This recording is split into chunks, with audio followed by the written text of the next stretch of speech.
All right. Hi, everyone. Welcome to How I Got This Job with Nia Hurst, a research biologist at the U.S. Army Corps of Engineers. My name is Debbie. I'm from the Healthcare and Science Career Community here at the Career Center at DePaul. We're so excited to have you join us. This series is designed to introduce you to different career paths within healthcare and science, and it's actually expanded into the other career communities as well.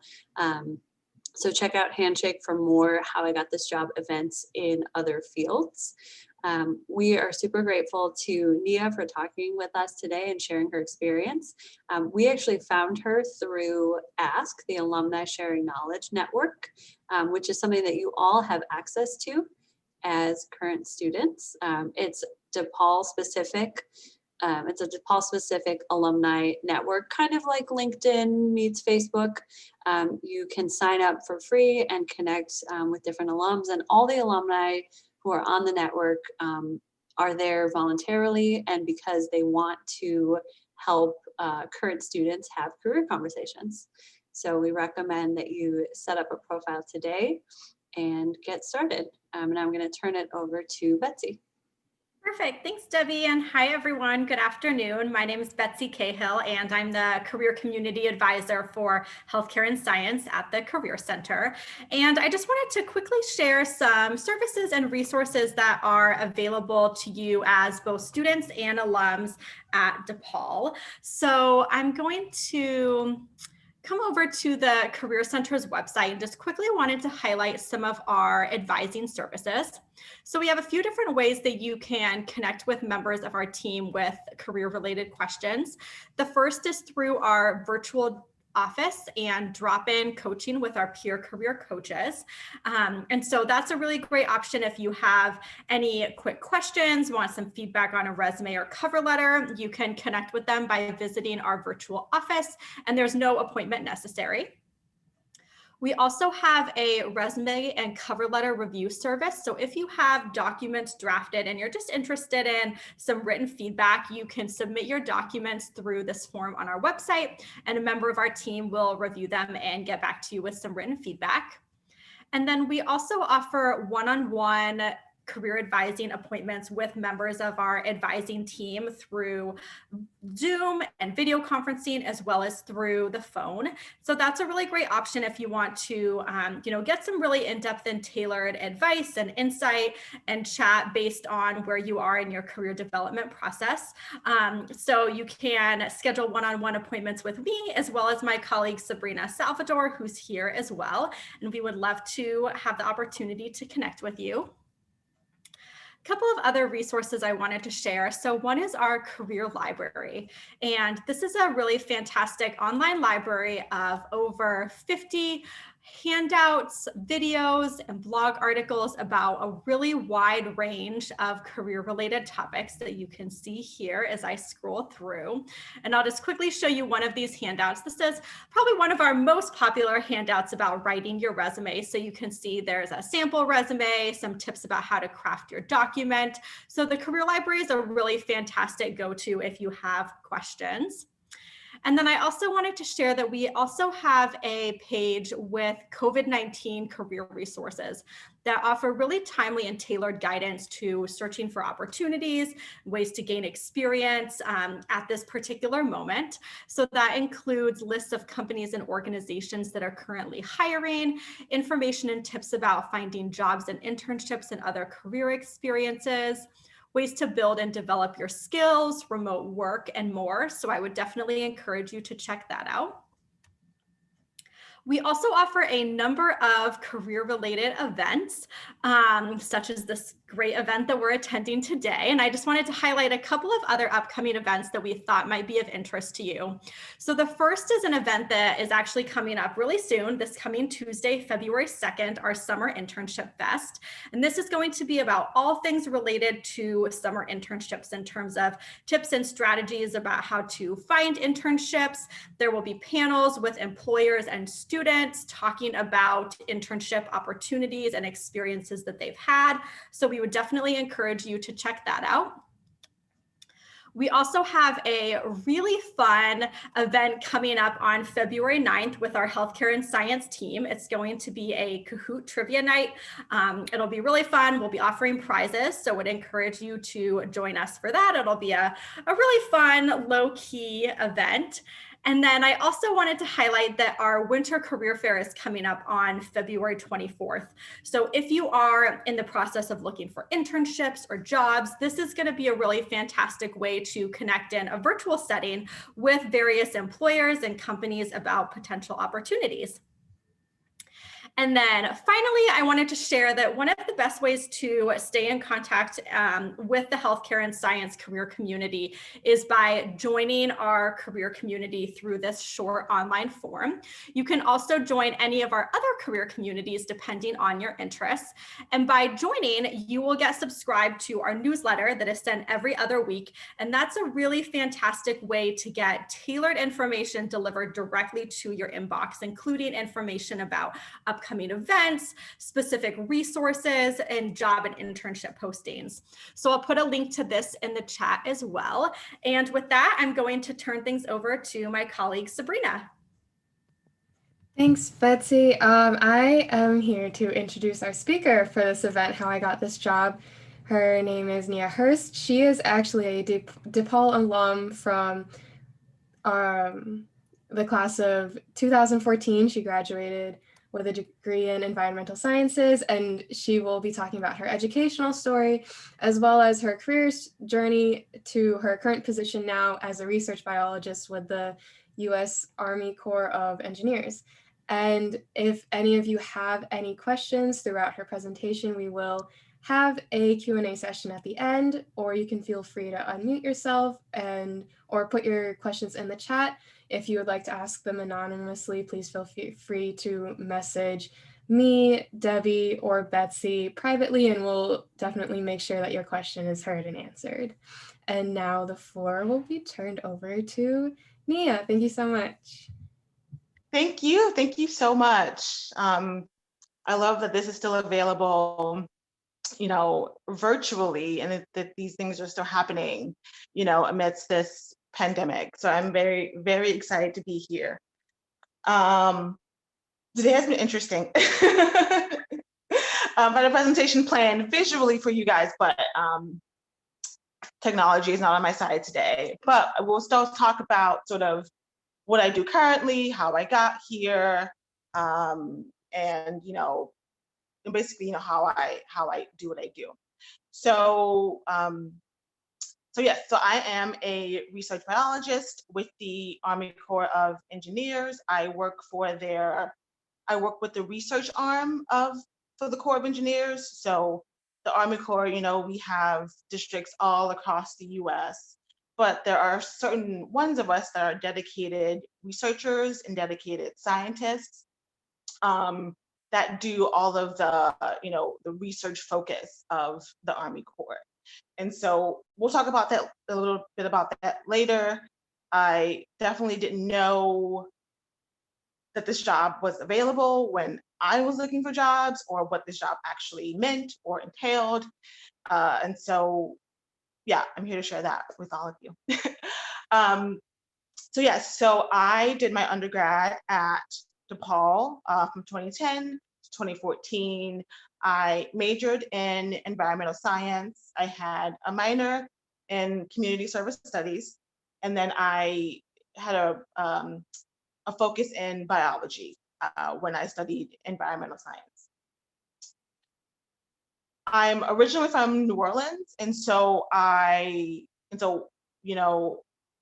wetland restoration is a big thing in New Orleans. Our coastal Louisiana is really important to preserving culture, to preserving our cities. And so going into undergrad, I was really interested in wetland preservation, wetland restoration, et cetera, and things like that. And so I majored in environmental science, and I tried really hard to sort of, figure out, in the realm of wetland restoration, or in terms of environmental science, where my interests really were.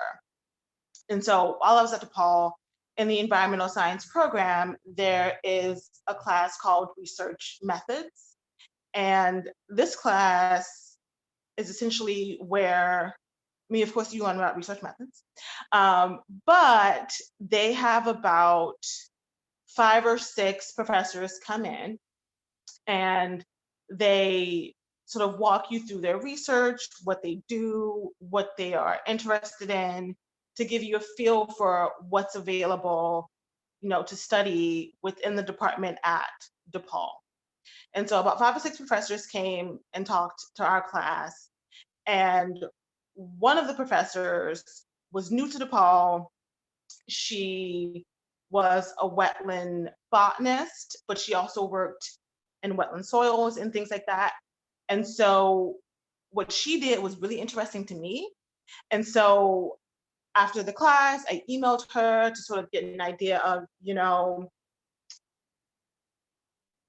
what opportunities were available. And so from that, I took that class my junior year.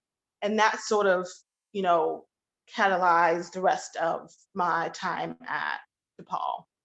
So I touched base with this professor, and she had a position in her lab. And so it was just simply, after this class, I followed up with her and emailed her, and we got together. And so her name was Beth Lawrence. She wound up having a position that summer as well for what we call an REU, so a research experience for undergraduates. And this REU was at the University of Michigan at their biological station. So that summer, I spent the summer up there doing research.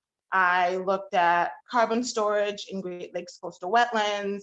I was there that summer with her, and then I came back my senior year, worked in her research lab, turned that project into my thesis project, and sort of, went on from there. So, just sort of that connection with her really helped move me forward into understanding what I wanted to do in my career, what I wanted to do for grad school, and things like that. So that was my time at DePaul, and that was my time, doing research. Oh, this is my cat.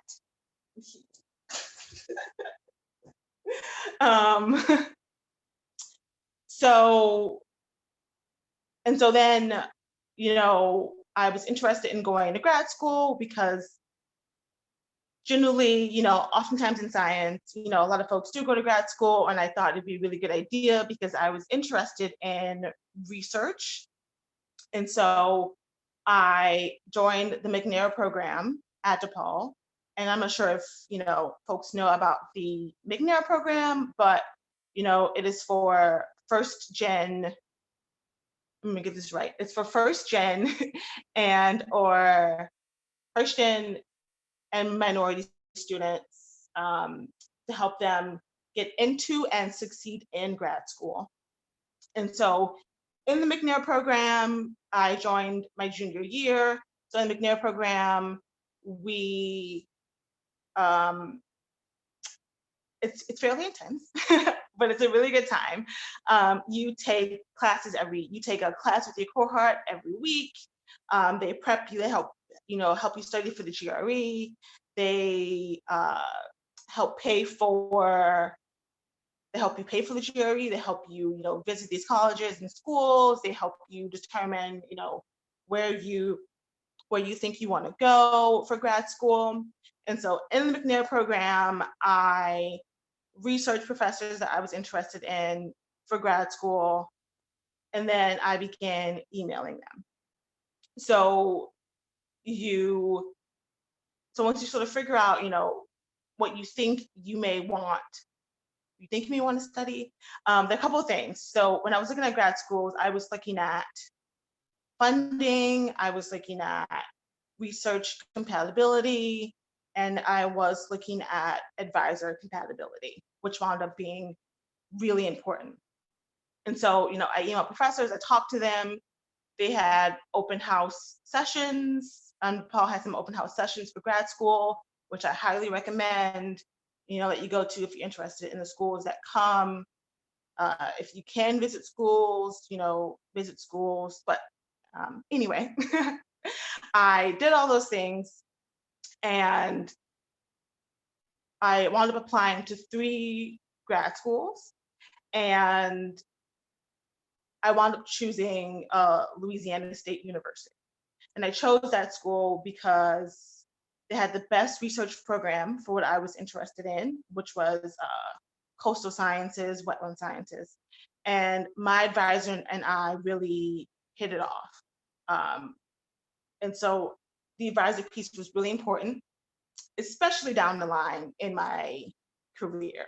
So once I got to grad school, I went to Louisiana State, and I was in the wetlands and aquatic biogeochemistry lab at LSU. I was there for 2 years. I got my master's, and this is when I really learned how much connections really matter.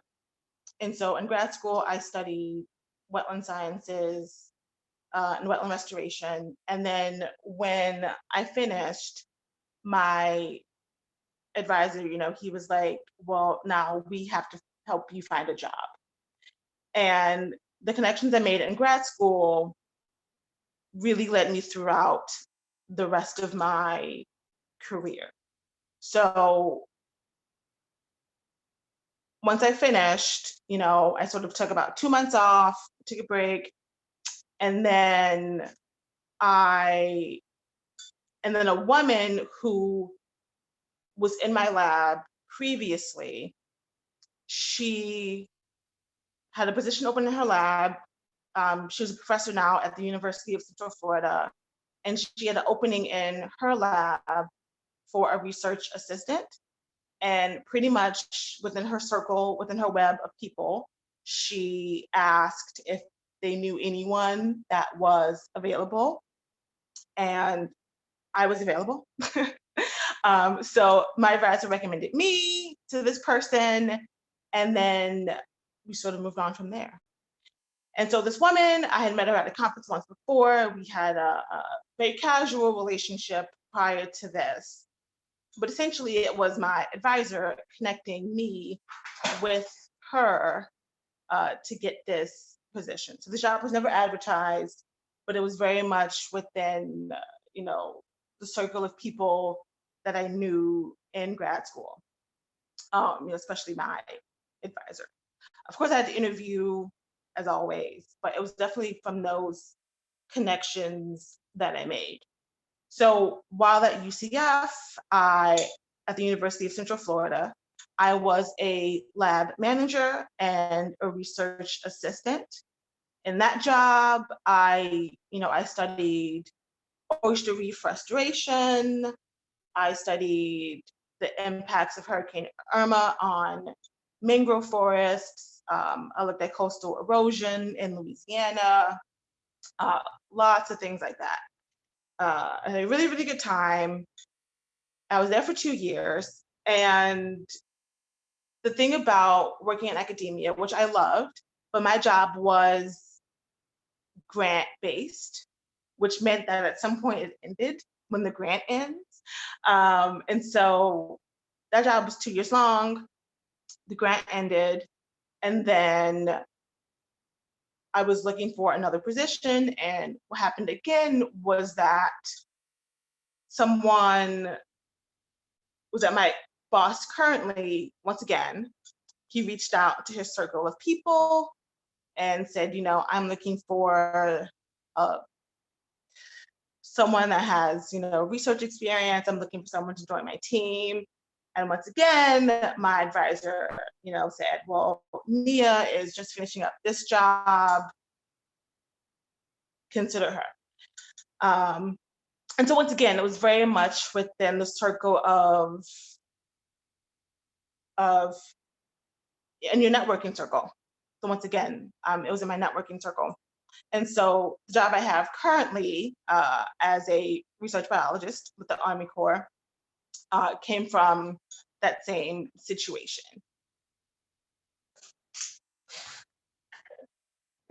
Sorry. Came from that same situation. So right now, I am a research biologist at the Army Corps of Engineers at the Engineer Research and Development Center. As I said, the Army Corps is, our main goal is that we are responsible for all navigable waterways of the US. So that includes rivers, lakes, adjacent wetlands, coastal areas as well, ports, things like that. And so there is a heavy environmental component to what the Army Corps does. A lot of people think it's really military work, and it can be, but I work in civil works, which is tailored to, ecosystem restoration, habitat restoration, a lot of things environmental. So most of what I do is I work in the wetlands and coastal ecology branch of my department. We do a lot of applied research for wetland restoration, management, and creation. So some of the projects we'll work on is, possibly looking at how do we use wetlands to remove phosphorus pollution in the Great Lakes. We'll look at how do we use mangroves to reduce hurricane impacts in Florida. Or, we have a project with the with an Ojibwe tribe in Michigan, where we're helping to preserve the cultural resource wild rice. So it's a lot of variety of different sort of work that I didn't really know existed before I got this job. So yeah, a lot of work we do is very varied, but still focused on wetland restoration and research and management. So my day-to-day job, or I guess yearly would be a little easier to describe. So I spend about a third of my time in our research lab. So we have an analytical chemistry lab where we do a lot of chemistry, we do a lot of experiments and things like that. And then I spend about a third of my time there. I spend about a third of my time traveling in the field, since we work for all the districts across the US and support them in their research. We, have to travel to their field sites. And then I spend about another third of my time writing and doing research. I love the research. The writing is tricky. So it's a lot of variety of what we do. And then, working for the government is interesting by itself. I was a lot of variety in the work, but there are, things take longer. Things take longer to happen sometimes. But I do love it and I do enjoy it. Excuse me, I have a question. I know that you're saying that it's your first time working in government, but I'm curious, do you have any experience with the other departments in the kind of federal arena? Are they also collaborating with you and your teams? Or is it, has that yet to happen? That's a really good question. Yes, so we work really collaboratively with a lot of different other agencies. So I have, I have two projects right now with the EPA. I have projects, with the US Fish and Wildlife Service, with, trying to think of other federal agencies. But we do work collaboratively with them a lot. A lot of it is we provide them with either support or, sometimes we have a project with the EPA where we're looking at, using material that we dredge from waterways, and we use that material to build islands or to restore coastal areas. And so sometimes, these EPA labs just don't have the funding or the people or the resources to do certain work at a certain time. And so we will collaboratively work with them to get those projects done. Or if there's overlap in a project and we see that, we go to a conference, we see that people are doing similar work, it's sort of a shoe-in for us to work with them. So we do work alongside other federal agencies very often. Or they will just provide us with funding, which is also great. Do you like reach out to other departments like you're talking about directly, or would you say that it's more of like you have a designated person in your team, or are you working like in a team? Like you said that you're in a lab. Like how is like government departments, like how are they structured in a scientific field like research? I've got a million questions, so I'll just keep asking. No, that's great. That's a really good question. So yes, I work within a team. So I can only speak for our research team where I work.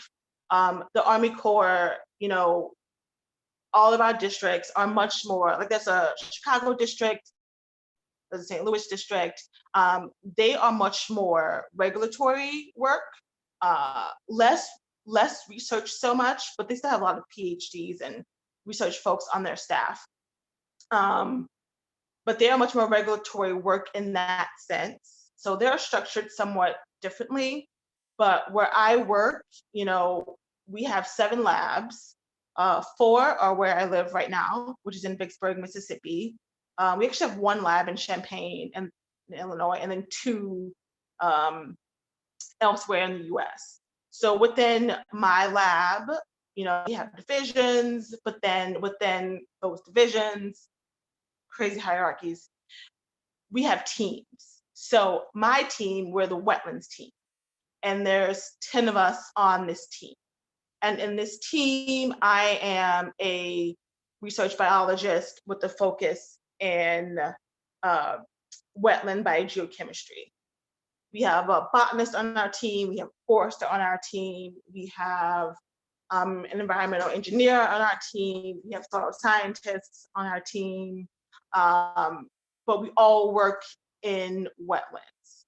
So the idea is that if a project comes online, so for instance, I have a project that is very much wetland biogeochemistry, but it's in a floodplain forest. So I'm leading that project, but then I pull in my forester who can further help me navigate that. And then if I have, an engineer and a project I have where we're looking at, how do we use mangroves to protect coastlines? That's very much an engineering aspect. And so then I work with engineers in that sense. So we sort of pull in people who have particular skills to address these problems. So even within my team, I have a team of 10, but most of my projects, I'll work with an engineer from a different team, or a chemist from another team, or a software person who can help me develop some model or things like that. Yeah, that's a great question. You talked about your distaste for the writing portion. Can you talk about that a little bit, like what the requirements are and the pressure on you to publish?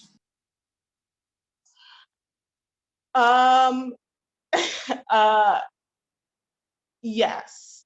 So being both in academia and in government work, I think academia, there is a much higher pressure to publish. I have professors who publish like 15 papers a year, and they want to beat that every single year. Where I work currently, my boss is from academia, or my team lead is from academia, so we still feel some of that happening often. Which is, and here's the thing, you know, a lot of the pressure, I think half of it comes from people who believe, which I do believe, that science is public. And so if you're gonna get funding to do the scientific work, it should be published, even though it's always behind a paywall. That's a whole nother story. That science should be published.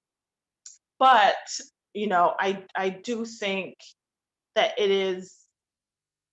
it can be hard for some people when, you know, publishing is like the main thing that people are looking for when they hire, or just, especially for someone like me, where I enjoy writing. Well, I like the process of writing, but it's one of my weaker points. It's time consuming. You sit there, it's not my strongest suit. So that it is tricky, you know, because even if you are, you know, you excel in other areas, you still have to publish and you still have to write.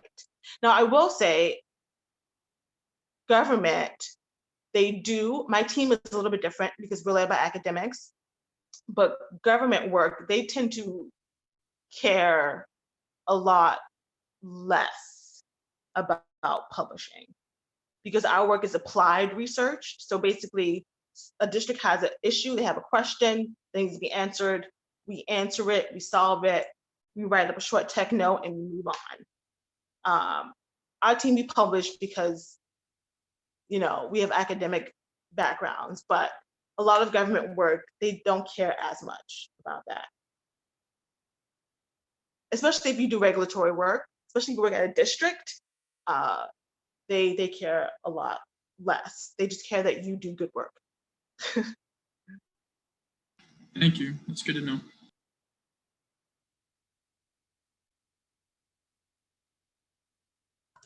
So are you like performing audits a lot of the time on certain areas of land, you know, by way of transect studies and stuff, or are you like, what kind of field work does like being a wetland scientist really entail? Are you working with like landscape people too, to like help design green infrastructure? Like what does the Army Corps of Engineers team kind of cover? That's a great question. And here's the thing, you know, before I worked here, I didn't know. I didn't know what they did. Honestly, it is, so we don't do any audits or anything like that. Like, we don't deal with auditing or permitting. Those are what the district folks do. So what normally happens is, for instance, like, we have a project in the Great Lakes. So what will happen is that, you know, there's a regional issue in the Great Lakes of phosphorus eutrophication, phosphorus pollution. And a district, like the Detroit district, for instance, they are developing wetlands to help offset phosphorus pollution. And again, we are control over all navigable waters. So if there's eutrophication issue within the water, that is on USACE to remedy, essentially. And so one of those remedies would be putting in constructed wetlands to remove phosphorus. Now, that district office will put in those constructed wetlands, but they have to be like, well, how do we use it? How do we know it's good? How do we know it's going to work? Well, then they come to us and they're like, can you do a research study on the longevity of these wetlands we're going to put in? How do we optimize them? How do we manage them? And then that's what we do. And then we'll have like a 4-year study on how best to construct these wetlands, how best to manage them, how best to run them. That's one type of project that we'll do. Similarly, we have a project with the Jacksonville district where they are trying to, Jacksonville, Florida district, where they are trying to build mangrove forests to help alleviate hurricane impacts. And so that district wants to build those, but how do you build them? Where do you build them? What's the amount of trees you need? What's, all those kind of questions. So then they come to us and they say, how do we build this? And then we do like a 4-year study on, best placement locations, best tree heights, things like that. So a lot of it is applied in that sense, in that there is an issue, a regional issue that needs to be addressed, and we do our best to address them. But it's a lot of different projects in that sense, but always addressing some issue that comes up.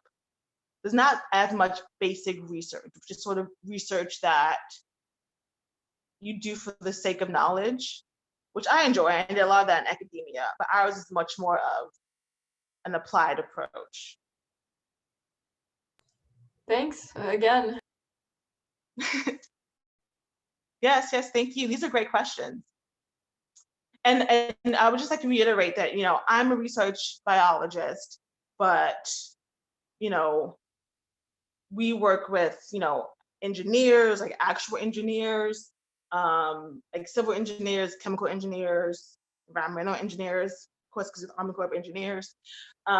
We work with a lot of like statisticians,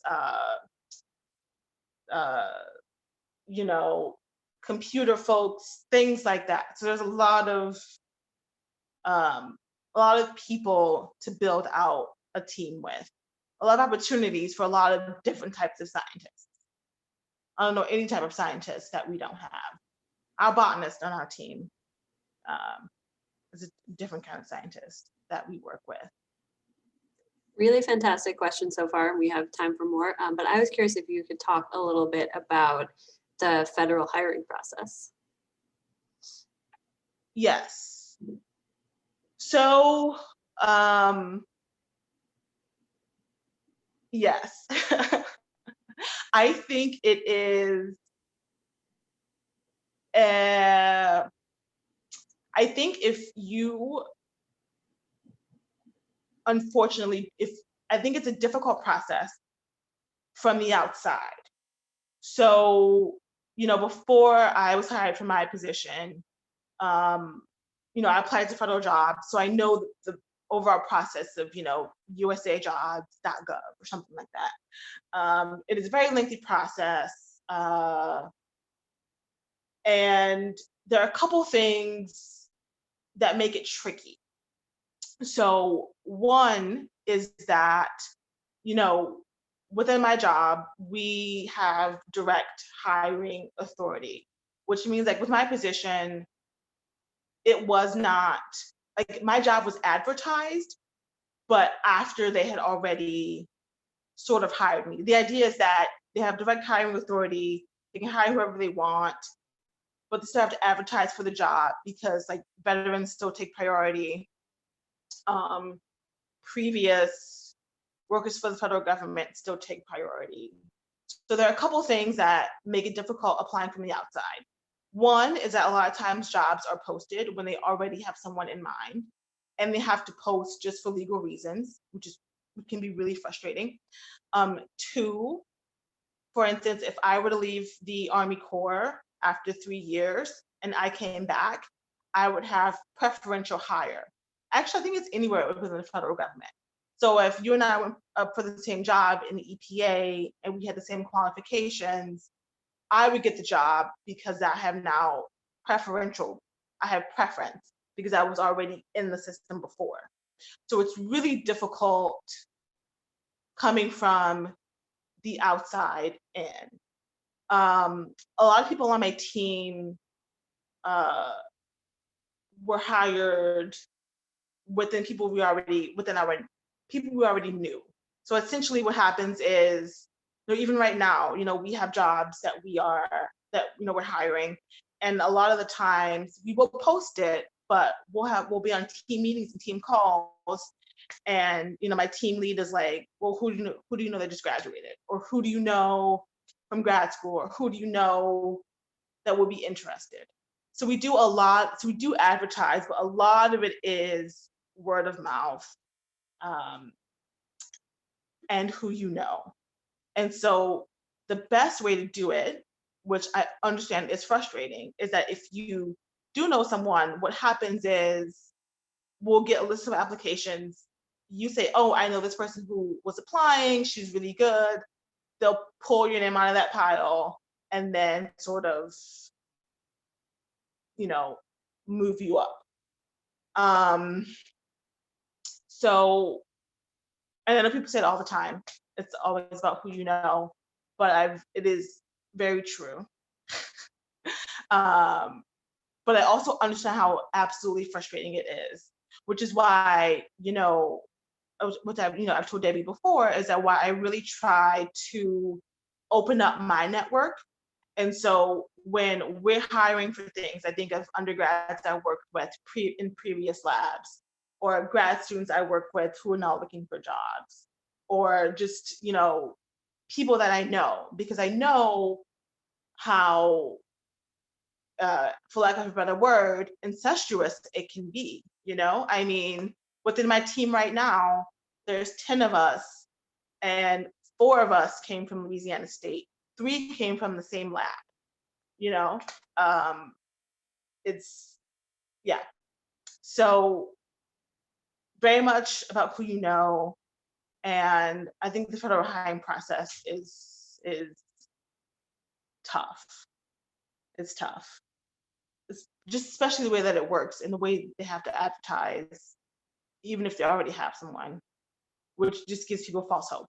It can be frustrating. That's a great question, Debbie. So do you have suggestions then for, you know, like maximizing your connections in grad school? It sounded like you kind of did it naturally the way you described it, but do you have suggestions? Yes. So, I mean, of course, you know, even in undergrad. So I think grad school, especially because you're a grad, which is why I think when you apply to grad school, definitely look at advisor compatibility, which I think people know. But I think it's good to know that the person that you're going to work with in grad school is on your side, you get along well, etc.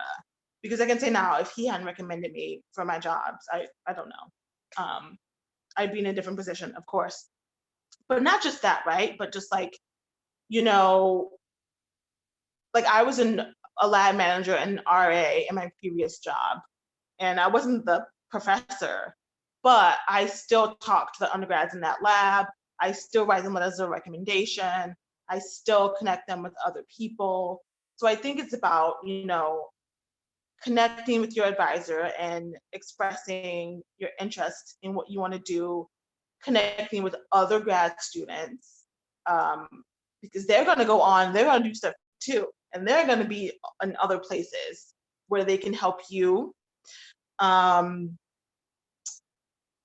Let's see, or you know, and not just, or for instance, if you have like a TA, or if you work in a lab and there's other research assistants, I think just expanding your network, which is so cliche, I know, but it is really true, of you know,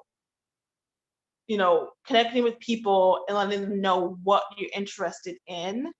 So if something does come up, you know, I met a guy like years ago who really likes bats. And now whenever someone talks about like a bat job, I always think of him, because I know he really likes bats, and like what he was doing wasn't what he always wanted to do, but I know he really likes bats. So, you know, expressing what your interests are to as many people as you can, really. And yeah, and making those connections. I mean, you know, and conferences are expensive, but if you can go to those, I know a lot of people who have gotten jobs and gotten like in the grad school from going to conferences, which is really, so that actually does work. Like going to conferences, you mean presenting at them or attending or both? Both. So presenting at them, I think it's always good to get, your name out there, but just going to them, like, a lot of, like when we go to conferences, my team lead will go to conferences to find people, right? Like he'll advertise at the conference. He will like talk about it to like spread the word. My previous professor, my previous boss, she had like flyers handy because she was looking for a grad student and was like handing them out to people to sort of like, get interest buzzing for that position. So yeah, I mean, even just going, because then right there, right, like you meet them, you have a conversation, all of that, you have that in person, and so you have that sort of leg up over just applying online even then. I would just add that this year, with a lot of conferences still being virtual, I think that's a really great opportunity because things are a lot less expensive and you don't have to factor in the travel costs. So if you can find a conference that's virtual, you might have an easier time getting some funding or being able to attend at a low or no cost while conferences are still virtual. Yeah, that's a really good point. They are so much less expensive right now, which is great, which is really great. Debbie, I totally missed what you just said. One of my siblings was talking to me. Can you It's repeat? okay. I was saying that right now, with a lot of conferences being virtual, and what Nia was saying, it's more accessible to go to conferences, and sometimes they are less expensive. So I would just echo what Nia said and look to see if there are some virtual conferences in the next couple months in a field that you might be interested in, because it could be a really good opportunity to do some networking.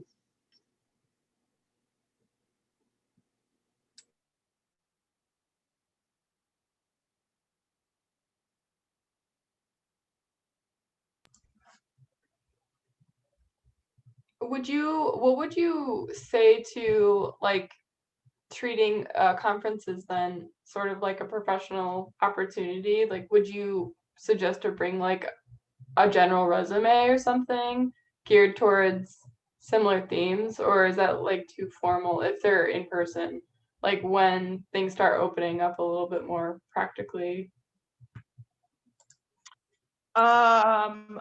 No, actually, I've come across folks who have brought their CVs to conferences, which I think if you happen to meet someone there, if you're looking for a job and or you're looking for a graduate position and you happen to meet the hiring person there, I think it's sort of even more efficient. If anything, I don't think it's an absolute necessity by any means. I don't think that's something you necessarily have to do, but I have seen folks do that, and it's just an easier exchange of information.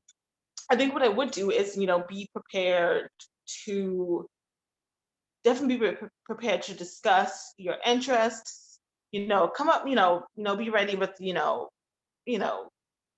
casual questions about the program, what was it looking for, things like that. But be ready to network. And at these conferences, there's like luncheons and breakfasts and like sort of network things to go to, and I really would recommend those because I went to like an early morning breakfast, and I'm not a morning person, but I went, and that was where I met my former boss for the first time. And so when my advisor recommended me to her, like a year later, we had already talked. She knew me. She remembered me. She remembered our conversation. She remembered, what my interests were. So I wasn't this sort of, anonymous person to her. We had already had the conversation. We had already met.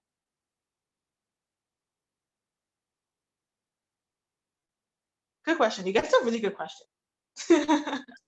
Yeah, we have time for a few more questions, so happy to send a few more, especially if you haven't had the chance to ask a question yet and you'd like to. And again, if you can't unmute yourself or prefer to chat the question, you're welcome to put it in the chat box. And if you want to ask it privately, you're welcome to send your question directly to Debbie, to me, to Sabrina, and we're happy to ask it on your behalf. I have a follow-up question about stuff in the meantime. With a lot of these networking events, I feel like I hesitate, or that there's a natural hesitation based on them being kind of like these artificial or like spaces that people wouldn't normally be bumping into one another. Maybe it's an overstimulation kind of thing, but I just wanted to get like a better idea of like the mindset that you get yourself into before going to some of these things. Or you know what your opinion is on like just the vibe in general. That's a great question. I think two things. One, I think you're right. It is overstimulation. Like after conferences, I just want to be alone for like hours to like decompress. They're so fun. They're so great, but it is a lot of energy that you're putting out there. I think I sort of get in the mindset of, sort of it's only like a few hours. And I think it is, especially with, within the science community, I think especially if there's like, sort of like, like these dinner parties or dinner, or like, like happy hour events or things like that. I think it is much more chill than I think you would expect them to be. And so, I would normally go in being like, oh, I have to be like on, I have to be like this, and I have to be like that. But it really winds up just being a lot of people, your age mingling, our age mingling. And then, you meet like their advisor or their boss or things like that. And a lot of the times, like, it seems so intimidating, but a lot of times like these like professors, these people hiring are also just like more chill than you would expect. So it's kind of like, don't like, over, what's the word? Like over worry yourself. Like I would do that too, but I think a lot of it is like, it's much more casual do you probably think that it will be. And while you're looking for a position or you're looking for grad school person or whatever, like they're looking for the exact same thing. Like good quality students are in demand always. And so it's also in your benefit. Like you also have a lot of leverage, so also go in with that as well.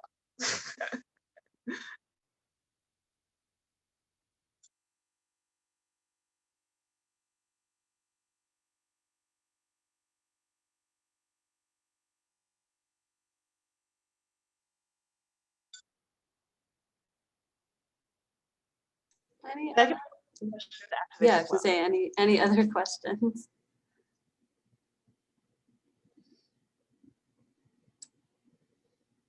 I know that when we first talked, I was curious. I know you mentioned that you work on more civilian projects, but can you talk about if you have a military background and kind of what that looks like with your colleagues, who does, or like what percentage do or don't?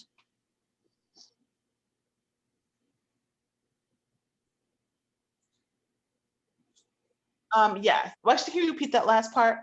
Yeah, I was just saying, do you have a military background and what kind of percentage of your colleagues do or don't?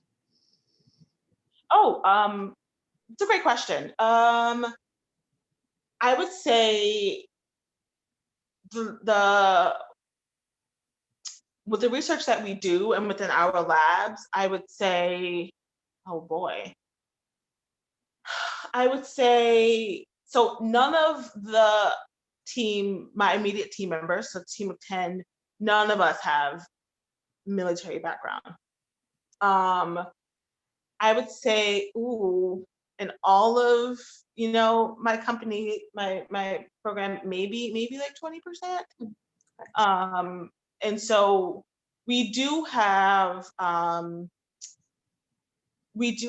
so as the leaders of our organization, we do have a director who's a civilian, and then we do have a commander who's a colonel, and she's military. So we have like 2 leaders of our organization, and they work in tangent, which is the idea, that, we sort of like work in combination. And I'm on the civilian side, but, we do have, I'm in the environmental lab, but right down the street, and I'm right down the street, like across the yard, we have a geospatial lab who are constantly who are building structures to fortify against attacks, right? So things are like blowing up across the street because they're testing out equipment to make sure it doesn't blow up when you hit it, So it's a lot of environmental work, lots of that sort of work. And we do oftentimes, we've had instances where military bases have had like a hog problem, like a pig problem. And our forester, who is also a wildlife biologist, works on like a project within like Fort Hood to figure out the hog problem, So some of it is, this environmental and military thing. And we have a new project coming on that is, climate change, and then, coastal areas, in terms of, because a lot of Army bases are on the coast, climate change is a real risk for us. And so how do we make a resilient coast, knowing that the coast is what a lot of our Army bases are on. It's what, if our country were to be, invaded, if someone came on a boat, I don't know, like our coast is like our first, safeguard. So some of it is like this environmental military intermingling that happens sometimes. But most of it is civilian. The military projects get a lot of funding. So once in a blue moon when we get one. It's nice. Thank you so much for sharing, Nia. I know we are at time, and so grateful to you for sharing your story, and grateful to everyone for attending this afternoon and for all of your really fantastic questions. We are just launching a quick poll. Would love to get your feedback on this workshop, as this is a regular series that we do every quarter. So thank you for sharing your feedback there. And if anyone has any final questions while you're completing that, we welcome you to ask them. But otherwise, thank you again for attending. And thank you so much again to our fantastic presenter, Nia. Yes, thank you. This was wonderful. I really enjoyed this. And I enjoyed all the questions. And, I can send out my email, or if my email's already been sent out, please reach out. If you're, similar to me and you're like research biologist, research biology, or wetland sciences, but, again, I also have a lot of coworkers and colleagues who are in all kinds of different engineering fields, chemistry folks, microbiology, genetics. It spans the gamut. So I'm more than willing to not only provide myself and my time and my resources, but my colleagues. I'll give you that time too. Thank you so much. And Debbie just put Nia's contact information here in the chat as well. So you all have that. And as a reminder, you can find amazing alums through the Ask Network as well. And we Yeah. will, There as well. we'll send this video hopefully tomorrow and include Nia's contact info in there as well. And thank you again, everyone. Thank you, Nia, so much. And everyone have a good night. Bye, Thank you. everyone. Thanks again. Fun.